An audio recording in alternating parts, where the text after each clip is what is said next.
Oh, some youngsters coming in here for a closer look, which is great. Beautiful. Absolutely beautiful.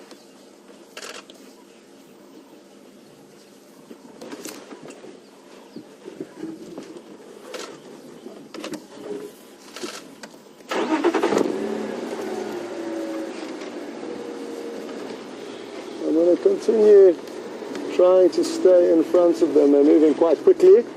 Not too much to feed on in this open clearing, so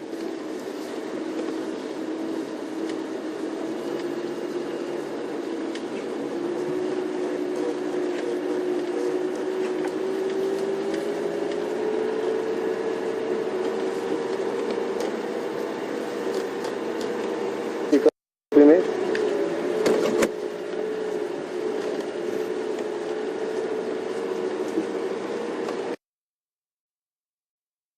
Because I haven't heard anything for a while.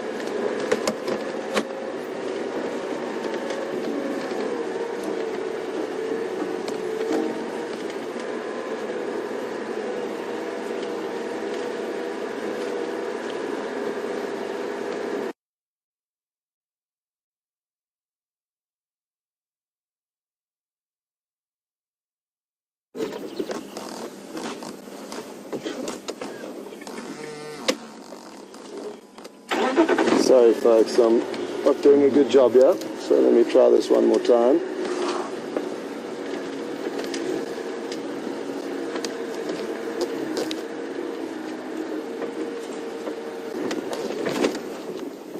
Okay.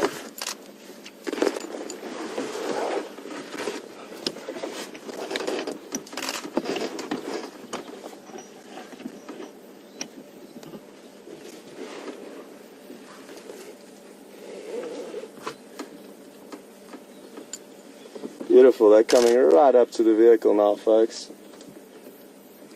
This is just such a good opportunity to do a little video with the GoPro. That is what I'm currently doing.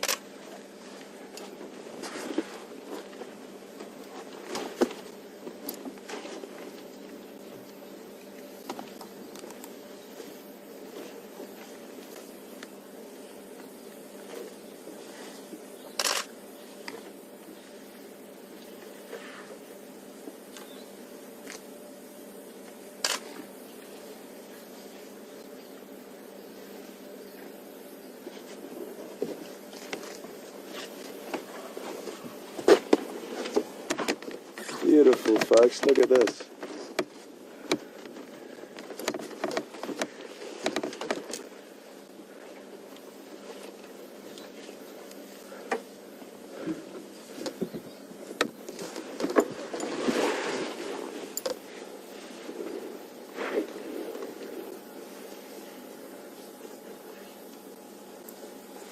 It really is so special when they're so tolerant of us.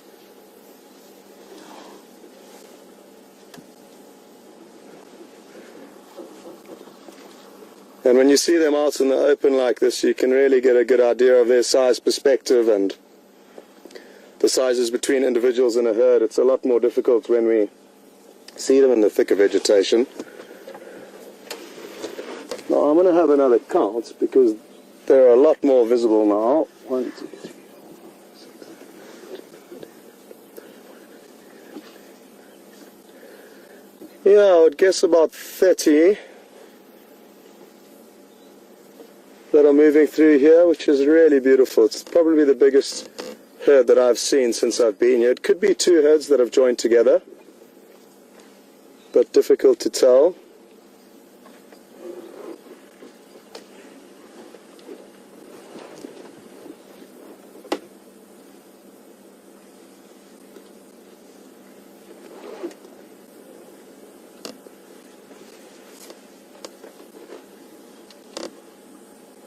Peace and tranquility is what we have here.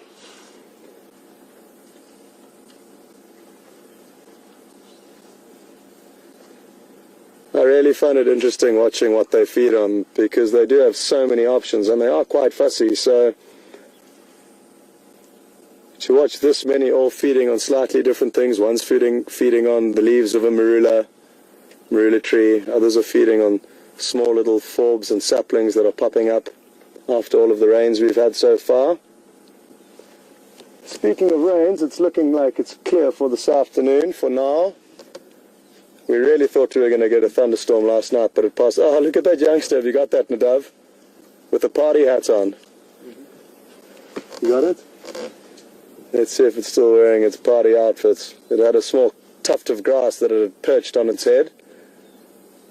Now its companion seems to be trying to do the same thing, but it has less control of its trunk.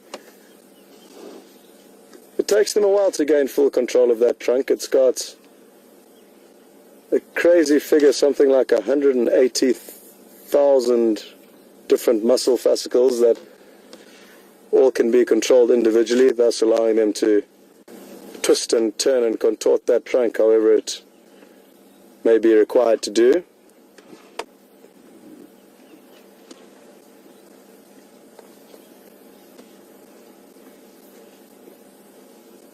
Imagine if we used our noses for not entirely drinking, but as a straw with which you can use to pour water into your mouth, and also a tool, an extra limb with which you can feed yourself. It's a bizarre concept and not used by any other animals that I can think of in the animal kingdom. It's just the elephants that have this very, very fancy nose that allows them to do incredible things with it. This one's also got some party wear on, dressed up for the evening.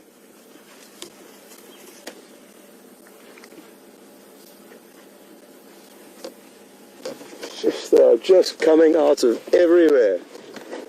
In all directions, they are coming towards us, which is great. Here comes a big cow on the left, which is a beautiful specimen.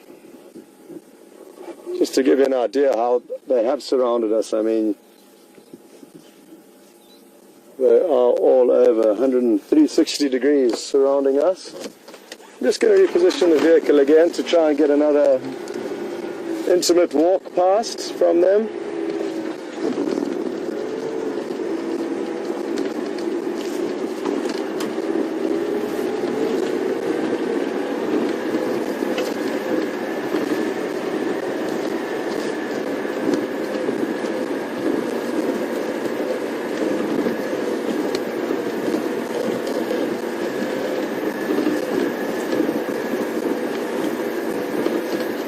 Questions just come through from Jilly in New York. Good afternoon, Jilly, and welcome. Jilly's asking whether elephants stay in the same area. I guess, in essence, do they have territories or do they move throughout the park? And the answer to that is that they do not really have territories, and they do move freely through the Kruger National Park, which is a massive, massive reserve. It's 2 million hectares in total. So they've got a lot of space to move, and they're not territorial animals. The nature of their lives and the way they feed is so heavily on vegetation, they need to be allowed to move great distances, and that's exactly what they do. They move huge distances in search of food, and before Africa became as developed as it is now, these animals used to travel thousands of kilometers of trails and routes that elephants were known to walk along for hundreds and thousands of years, but sadly over time these routes became cut off, and now they're constricted or restricted rather to smaller areas. But no, they may spend time for a short period of time, a couple of weeks or months in an area like this, and we may get to know them for a short period of time, but then in all likelihood they will move off eventually.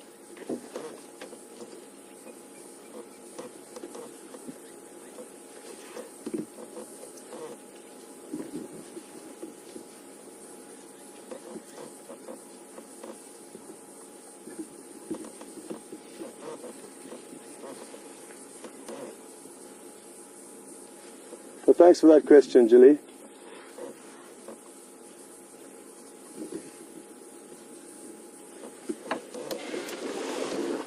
It's quite interesting. There's a few of these youngsters that have all thrown grass and little pieces of foliage onto their back. Let me just reposition again, because they are moving quite quickly.